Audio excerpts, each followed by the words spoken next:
রক্ষা পেয়ে যাবে, বলেন সুবহানাল্লাহ।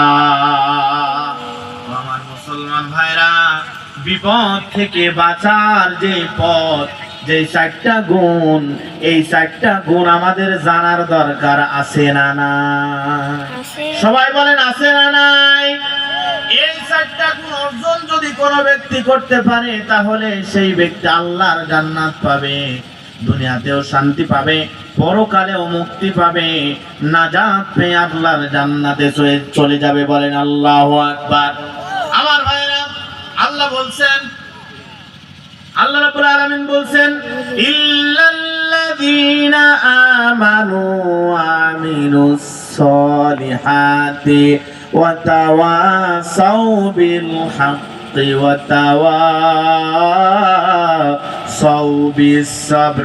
আমার ভাইরা, আল্লাহ রাব্বুল আলামিন বলছেন, ইল্লাল্লাযীনা আমানু, এই 4টা গুণের ভিতরে প্রথম নম্বর গুণ হলো যেই মানুষগুলো ঈমান এনেছে, নির্ভেজাল ঈমান, যে মানুষগুলো সঠিকভাবে আল্লাহর উপর ঈমান এনেছে, আল্লাহর প্রেরিত কিতাবের উপর ঈমান এনেছে, রাসূলগণের উপর ঈমান এনেছে, এক কথায় ঈমানের বিষয়গুলোর উপরে যে ব্যক্তি ঈমান এনেছে, ওই ব্যক্তিগুলো আল্লাহর এই বিপদ থেকে নাজাত পাবে।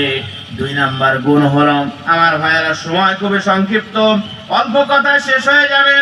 এরপরে 1 নাম্বার গুণ হলো ঈমান আনতে হবে, 2 নাম্বার গুণ হলো আমিলুস সলিহাত, আমলে সলেহ করতে হবে, আমলের ভিতরে, কাজের ভিতরে কোনো ভেজাল থাকা যাবে না, নামাজে ফাঁকি দেওয়া যাবে না, আযান হলে মসজিদে যেতে হবে, রোজার ভিতরে ফাঁকি দেওয়া যাবে না, ইসলামের বিধানগুলোর ভিতরে ফাঁকি দেওয়া যাবে না, সমস্ত বিধানগুলো যথাযথভাবে আদায় করতে হবে।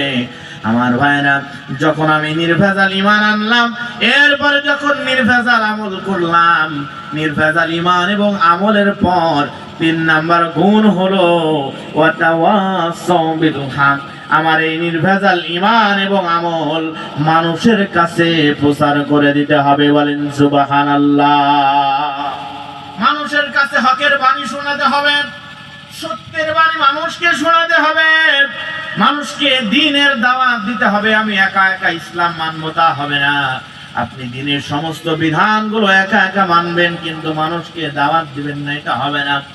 নবীকে আবু জেহেল বলল, হে মুহাম্মদ, তোমার কাছে একটা অফার হলো, তুমি সমাজের ভিতরে, এই মক্কার ভিতরে তোমাকে সবথেকে ধনী বানিয়ে দেওয়া হবে, মক্কার ভিতরে সবথেকে সুন্দর রমণীর সঙ্গে তোমার বিবাহের ব্যবস্থা করা হবে।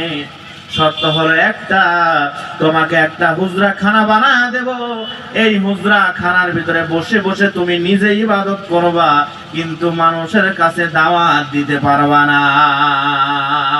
আমার ভাইরা, একটু জবান খুলে বলেন তো, যদি নবী সেই দিন ইসলামের দাওয়াত দেয়া বন্ধ করে দিত, আমরা কি এখন আলোর পথ দেখতে পেতাম? বলেন, জোরে বলেন, পেতাম নাকি?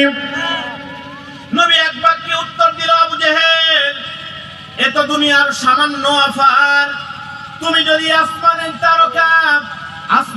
তারকা যদি আমার হাতে দিয়ে দাও, তুমি যদি চন্দ্র সূর্যের সমস্ত আয়ত্ত আমার হাতে দিয়ে দাও, তারপরেও আমি দ্বীনের দাওয়াত বন্ধ করব না। আল্লাহু আকবার। আমার ভাইরা, তাহলে আমরাও যদি নবীর উম্মত হতে চাই, তাহলে নিজেরা সঠিক আমল করার পাশাপাশি মানুষকে দাওয়াত দেওয়ার দরকার আছে না না?